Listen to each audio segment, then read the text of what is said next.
If you're building a pension in the UK, you need to watch this entire video because I'm going to walk you through 5 critical mistakes I see people making every single week as a chartered financial planner. These aren't small errors, we're talking about mistakes that could cost you tens of thousands of pounds over your retirement. And the worst part, most people don't realise they're making them until it's too late. I'm Henry Rutherford, and on this channel I help UK workers use their money to live a life of purpose through smart financial planning. Before we dive in, a quick disclaimer: this is general guidance and not personal financial advice. Everyone's situation is different, so consider speaking with a qualified advisor about your specific circumstances. Let's get into it. Mistake number 1, not maximising your employer pension match. This is the easiest money you will ever make in your entire life, and yet millions of UK workers are leaving it on the table. Here's how it works. If your employer offers to match your pension contributions up to 5% of your salary and you're only putting in 3%, you are literally refusing free money. Let me give you a real example. Say you earn £40,000 a year. If you contribute 5%, that's £2,000 from you. Your employer matches with another £2,000. So that's £4,000 total going into your pension every single year. But if you only contribute 3%, you're getting £1,200 from your employer instead of £2,000. You've just lost £800 of free money in 1 year. Over a 30-year career with investment growth, that difference could easily be £30,000 to £40,000, and that's conservative. The action step here is simple. Check your workplace pension scheme documents, find out what your employer matches, and make absolutely certain you're contributing enough to get the full match. If you can't afford the full amount right now, even increasing by 1% makes a massive difference. Mistake number 2, losing track of old workplace pensions.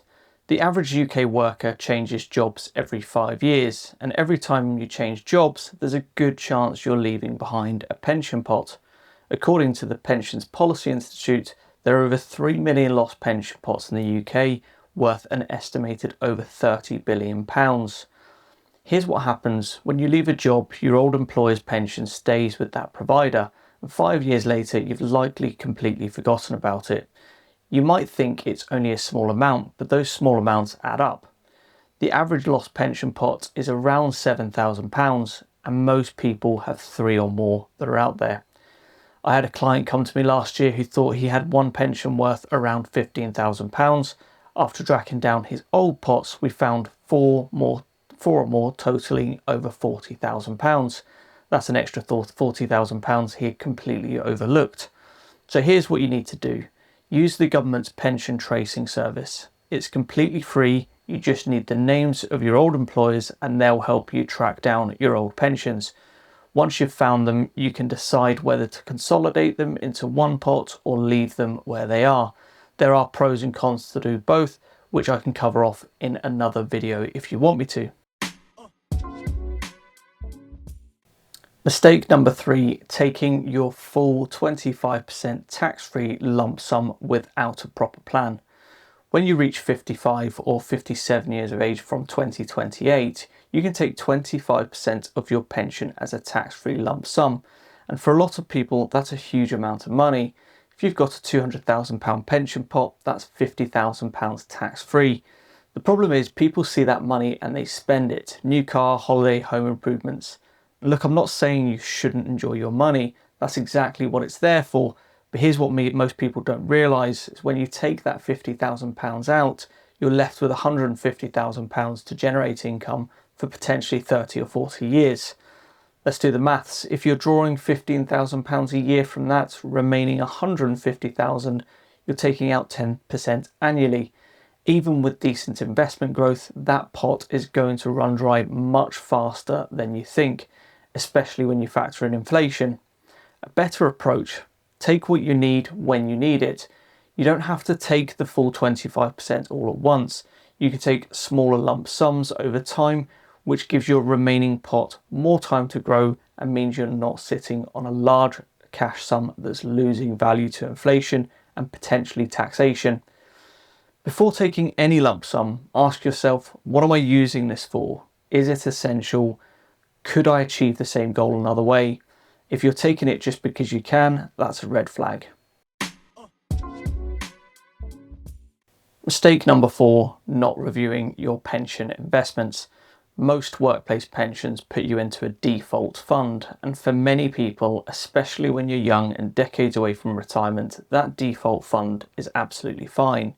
But here's the thing, your life changes, your goals change, and your risk tolerance changes. Your investments should change too. A default fund for someone in their 20s might be 100% in equities, stocks and shares, because you've got 40 years for that money to grow and recover from any market challenges. But if you're 55 and still in that same aggressive fund, you could be taking on way more risk than you need to. I see this all the time. Someone's 5 years from retirement, the market drops, and suddenly their pension pot has fallen in from a considerable amount. They panic, move everything into cash, and lock in those losses.